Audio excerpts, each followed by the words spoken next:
आप जो अच्छा करते हो उस पर भी तुम्हारे पूर्वज हंसते हैं, जो बुरा करते हो उस पर तुम्हारे पूर्वज रोते हैं कि हम ऐसी संतान दे के आए, ऐसा बीज बो के आए कि जो हमारे हमारे ऊपर वालों की पीढ़ियों को विजित करा रहे हैं, जो कि हम इसको सब कुछ दे के आए। तब वो आत्मा रोती है, वो तुम्हारा पूर्वज रोता है। तब फिर वो प्रेत बन के, भूत बन के आपको परेशान करते हैं। नहीं तो भूत पितर क्यों परेशान करें? आप अच्छे से रहिए, कभी पितर आपको परेशान नहीं करेंगे। हम जो देख रहे हैं 20, 25, 30 सालों से जो मैं पर्चा लिख रहा हूं, ये अभी 15 सालों में सबसे ज्यादा पितरों की समस्या आ रही है। पहले लोग करते थे, किसी ने जादू किया, टोना किया, टोटक किया, ब्लैक मैजिक किया, जो किया, लेकिन अब देख रहे हैं कि सबसे ज्यादा पूर्वज परेशान कर रहे हैं। जो कि पूर्वज किसी को पर अपने बच्चों को परेशान नहीं करते। क्या तुम अपने बच्चों को कभी परेशान कर सकते हो? मरने के बाद कैसे करोगे? मरने के बाद कैसे करोगे? और मोह होगा कि हम नहीं है, बच्चे हमारे सुखी रहे। जब बच्चे गलत रास्ते पे जाते हैं तो पूर्वज गुस्सा होते हैं, फिर वो चोटी मारते हैं, डंडे मारते हैं। तुम्हें लगता है ये फलका क्यों पड़ गया? अब फलका तो इसलिए पड़ा, सुधारा तुम्हारे पितर ने, लेकिन तुम पहुंच गए झड़ाने फुकाने तो तुम लुटना चालू हो गए। 10,000, 20,000, 25,000, 50,000 झाड़ फूक हो जाओ, उन्हें कमा लिए।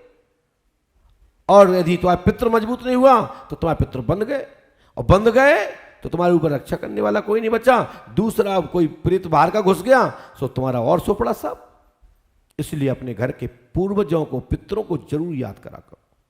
जितने भी दरबार जो चला रहे हैं ये सब तथाकथित हैं। यदि पितरों को सदमार्ग नहीं देते, पितरों को पूजा नहीं कराते, उनकी मुक्ति नहीं करवाते, उनको स्थान नहीं देते और ये बात नहीं करते तो वो दरबार नहीं है, टोटल पाखंडवाद के नमूने हैं। पाखंडवाद की दुकानें हैं जो कहते हैं कोई पूर्वज नहीं होता। भगवान श्री राम जी महाराज ने भी अपने पिता महाराज दशरथ जी का पता लगते ही उनका पिंडदान इत्यादि किया कि नहीं किया? और जहां जहां गए पूरे तीर्थ 14 वर्ष के वनवास में, जहां जो नदी मिली, जो नाला मिला, जो तीर्थ मिला, वहीं अपने पूर्वजों को मुक्त कराने का साधन खोजकर, साधना कर उनको मुक्ति करने का कार्य कराया। उनसे बढ़ के आप हो, उनसे बढ़ के हम हैं। जब मेरा परमात्मा कर रहा है तो हम क्यों नहीं करते कराते? हाँ, तीर्थ यात्रा में जाओ, जहां भी जाओ, हनुमान जी के दर्शन करते हो।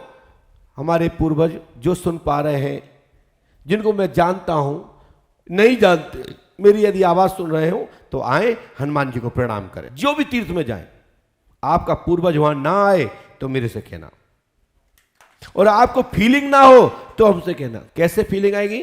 जैसे पंखा चलता है, आपके रोम ठंडे होते हैं, ऐसे ही जब तुम्हारा पूर्वज आए तो तुम्हारे रोम कांटे कांटे खड़े हो जाते हैं। समझिए कोई ना कोई तुम्हारी पॉजिटिव शक्ति तुम्हारे पास आ गई है, इसलिए तुम्हारे अंदर पावर्स आया है और आप बलिष्ठ होने की जैसे लग रहे हैं कि हमारा शरीर बढ़ रहा है, फूल रहा है, कुछ हो रहा है, कोई ठंकार लग रही है, कोई नई आवाज आ रही है, या आकृति चेंज हो रही चेहरे की, तो समझ जाइए कोई आपका पूर्वज आपके अंदर प्रवेश करके भगवान का दर्शन कर रहा है आपकी आंखों से।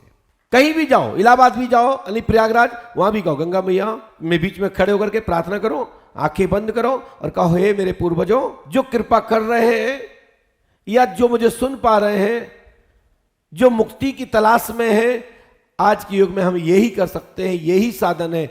आए गंगा जी में स्नान करें, आह्वान करिए दिल से, आपके पूर्वज आपके गंगा जी में प्रकट हो जाएंगे और वो आपको आशीर्वचन देंगे, उनसे फल फूल होंगे और आप तरक्की करोगे।